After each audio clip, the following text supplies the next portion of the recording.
SF টিভির পক্ষ থেকে আপনাদের সবাইকে সুস্বাগতম।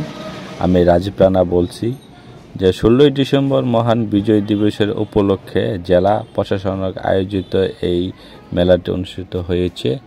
যা মেলাটি বিজয় মেলা নামে পরিচিত।